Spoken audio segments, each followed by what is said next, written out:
Hey folks, Christina K here from Top Shelf Editing, coming to you on YouTube with some information that I just did on a very popular and active Facebook Live I just did. So I decided that since it was so popular and so many people had so much to say, that I should run over here to YouTube and post it here. So if you've gotten to this video, it's probably because you have looked up something along the lines of Facebook for authors or how to use Facebook as an author or something like that. So today I'm going to go through with you. Give me just 1 second. I'm going to go through with you. I've got some notes here, some great tips on how to use Facebook as an author. Okay, so first off, you want to make sure that first and foremost you have a Facebook account. Okay, that's a gimme, but if you don't, you need one. And you want to post, you can post on your main feed with upcoming announcements to talk about your book. But a lot of authors choose to also create a like page, which is different from your regular,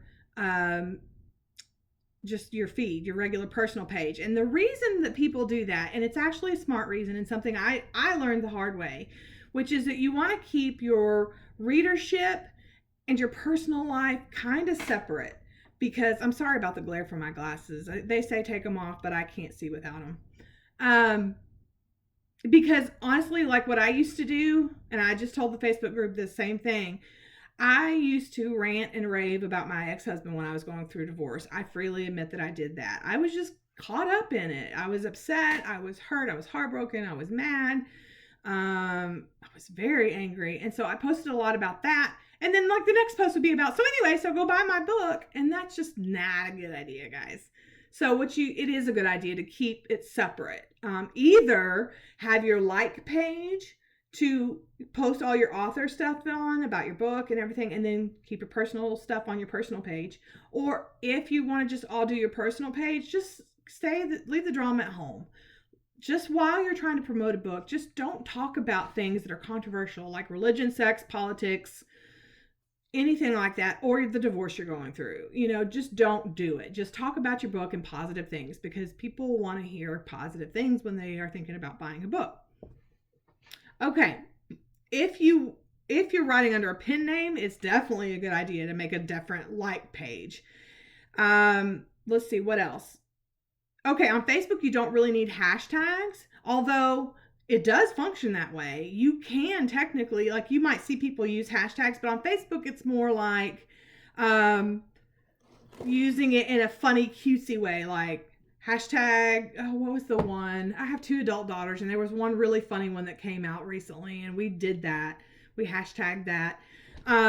But honestly, Facebook isn't set up to work that way. It does function, and you can go into the search engine and or the search bar and put hashtag am writing or hashtag writing community, and you will find the few people who use that hashtag. But it's just not the way it is on Instagram or Twitter. So you can use them if you want to be cute or make a point, but just don't rely on hashtags or think they're going to get you very far. Also, consider creating a group for your fans and your readers.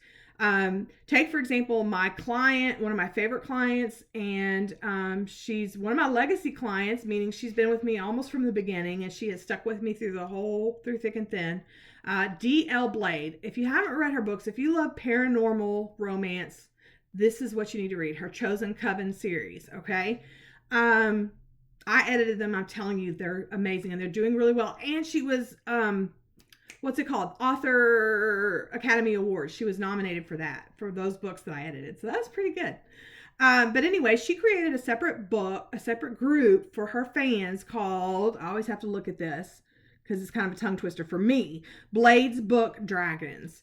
And it's a place where she can safely and effectively post about her books and answer questions from her readers and her fans, and talk about her books and get feedback from them. Anything that she wants to talk about, it's a safe environment to do all that in. And you can pretty much post whatever you want in your own group, right? So there's no rules. Finally, consider posting in other Facebook groups that are created for the purpose of promoting books. Now, I want to emphasize the purpose of promoting books. Okay, because not all groups that are related to books and readers and authors are going to allow or even want you in there promoting your book. You can get tossed out on your ass, and you can get, people tuning you out, or worse, you can get banned if you try to just post anything, even one time, about a promo. If their group says no promo allowed, you don't promo in there. But there are groups that are out there, and I can't think of any group names off the top of my head. Maybe if you all want to put them in the comments to help others out, that'd be great. But I know there's several that are like Book Love Promo or Book Love Promotions or something like that. So that would be very helpful, because in those places you are allowed to promote. Now, I don't know how effective that is. I have no numbers. I have no studies. But I know that why not? If you are allowed to promote your book, and there are people there in that group that are there because they know there's promos there, well, obviously it's worth a try. There's nothing wrong with trying. But even with that, do not daily, or even more than once a day, bombard the group with buy my book, buy my book, buy my book. Don't do that, because think about it. You know it. You've seen it. Authors that won't do anything else other than say, buy my book, it's on sale, here's my cover reveal. This is all they talk about. Okay, so if you go into some group and you're not participating and you're not engaging, and all you're doing is promoting your book, you're gonna get banned, tuned out, whatever. They're not gonna listen to you. So my best advice is to hang out in the group for a week or two in any given group before you post anything, and start engaging. Start replying to people's comments. Start commenting on other people's comments. Start liking, loving, whatever you want to do, but engage. Become an actual member of the group. Not just a member as in, where'd my drink go? Not just a member, but actually become an active member of that group. And that will help you build some credibility and some street cred, I guess, as far as people will start to trust you. And then they're going to be more likely to give you a little bit of slack when you say, okay, so hey guys, I have this book. I just thought you might want to know about it. That will be a lot more effective. Now, when it comes to posting on social media, email, whatever it is you're doing to promote your book, there's one thing I want you to do, and I want you to listen to me now when I say, do not strictly sell and promote your book. Whether it's your email, your newsletter, whether it's posts on social media, whatever it is, do not just inundate people with, buy my book, here's my cover reveal. Don't do that.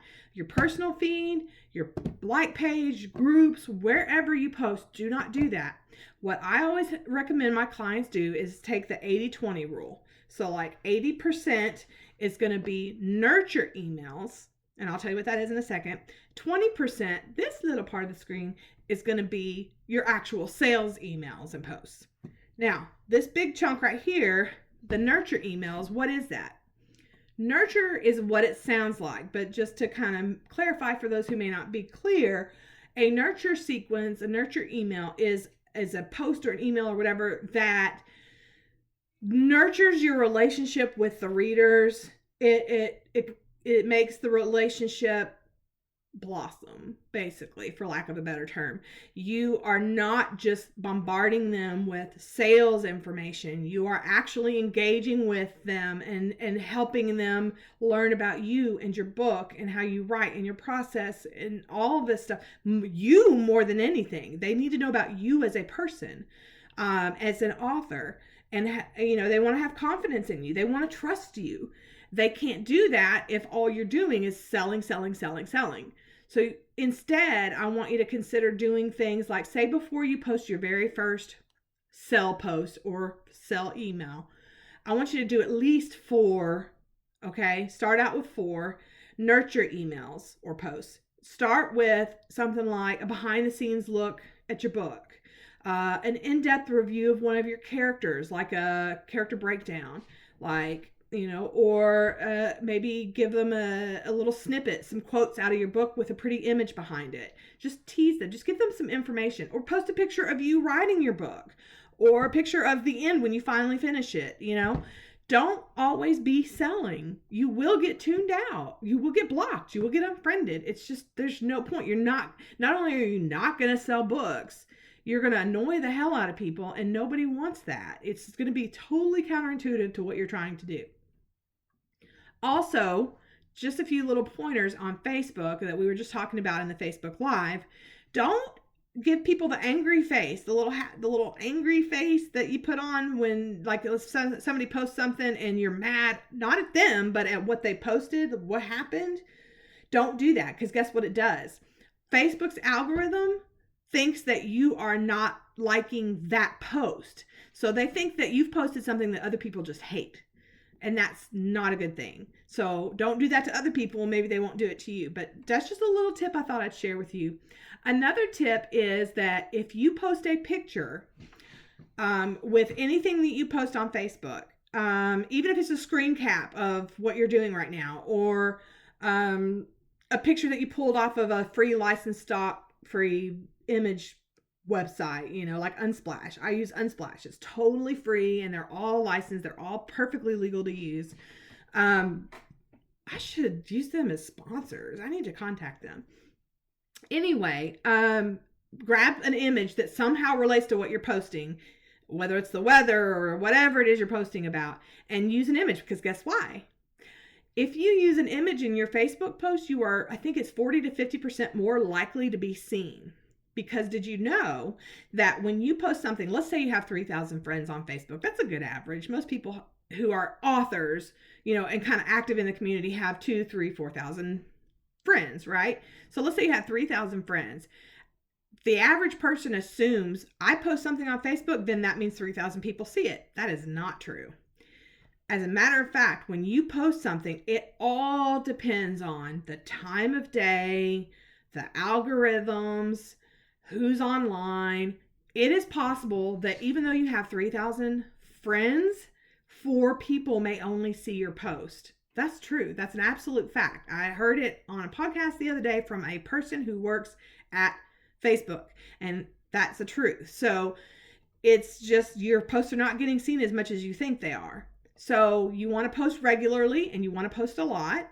But again, not about selling, more about you and your life and your books, and in a positive way, So, and images will make your post be seen and liked and commented on 40% more than if you didn't use an image.